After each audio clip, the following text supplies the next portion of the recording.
Coéducation, une question de mots.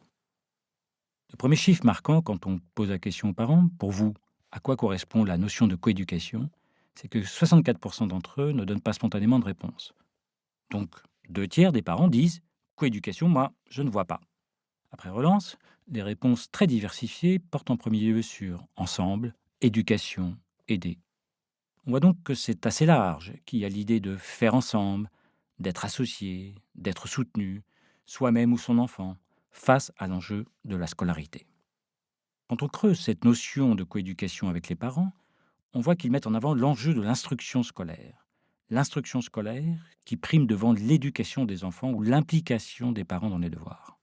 Donc, retenons l'idée que la coéducation, c'est avant tout la question des apprentissages, la question éventuelle des difficultés d'apprentissage. Du côté des enseignants, là, les choses sont plus explicites. Très spontanément, ils disent communication, échange, partenariat, écoute, aide et entraide, partage.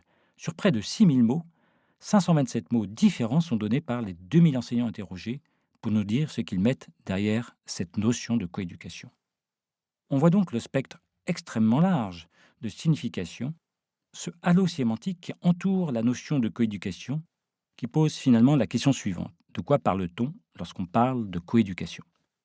Et comment engager des actions rationnelles, concertées, si, finalement, chacun met un sens différent, voire plusieurs significations dans la notion de coéducation? Quand on essaie de préciser la notion, 55% des enseignants disent que ce qui prime, c'est la responsabilité partagée entre parents et enseignants de l'éducation des enfants. On a donc d'un côté des parents qui disent instruction, apprentissage, éventuellement difficulté, aide, et de l'autre des enseignants qui disent plutôt éducation des enfants. Sous-entendu que l'éducation des enfants, ça veut dire aussi mettre l'enfant dans les meilleures dispositions pour qu'il puisse être un sujet apprenant qui réussit en situation scolaire. Et ça, c'est de la compétence des parents. Bien sûr, l'instruction est également présente, de même que la question du respect par les parents du travail des enseignants. Cela nous fait penser aux parents intrusifs qui demandent à l'enseignant non seulement de rendre compte, mais aussi parfois de rendre des comptes sur son action. Il y a de ce fait un certain nombre d'enseignants sur la défensive qui demandent à être davantage respectés et considérés. C'est toute la question délicate de la bonne distance à trouver dans la coéducation. Comment on règle le curseur entre distance et proximité dans le respect mutuel et la réciprocité. De façon synthétique, on pourrait dire qu'il y a au moins trois familles de sens rattachées à la notion de coéducation. Il y a le sens scolaire, des apprentissages, le sens éducatif, des dispositions qu'a un enfant pour ses apprentissages, et enfin le sens relationnel, de pouvoir communiquer, échanger, faire ensemble. Qu'est-ce qu'il y aurait de spécifique, donc, à utiliser le terme de coéducation? Alors je risque une définition.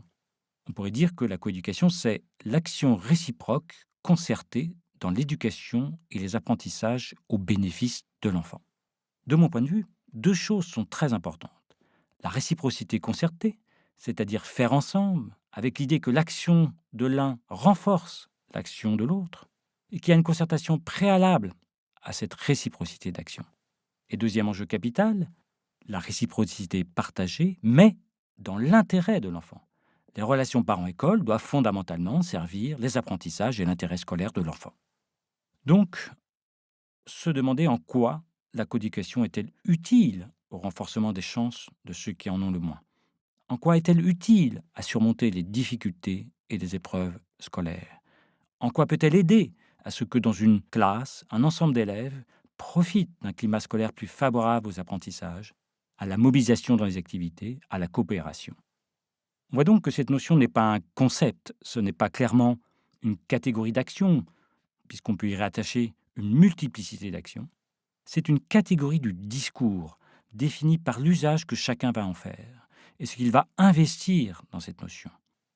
Il y a, par conséquent, une diversité de contenus, une pluralité d'attentes, et on peut penser que cette polysémie contribue aussi au malentendu, puisqu'on risque de ne pas y investir la même chose, avec les mêmes attentes. En conclusion, le premier résultat qu'on peut en tirer, c'est soyons plus explicites sur la coéducation. Quels sont ses contenus? Quelles sont les attentes réciproques? Comment chacun peut-il s'inscrire dans cette réciprocité d'attente et d'action pour une coéducation réussie?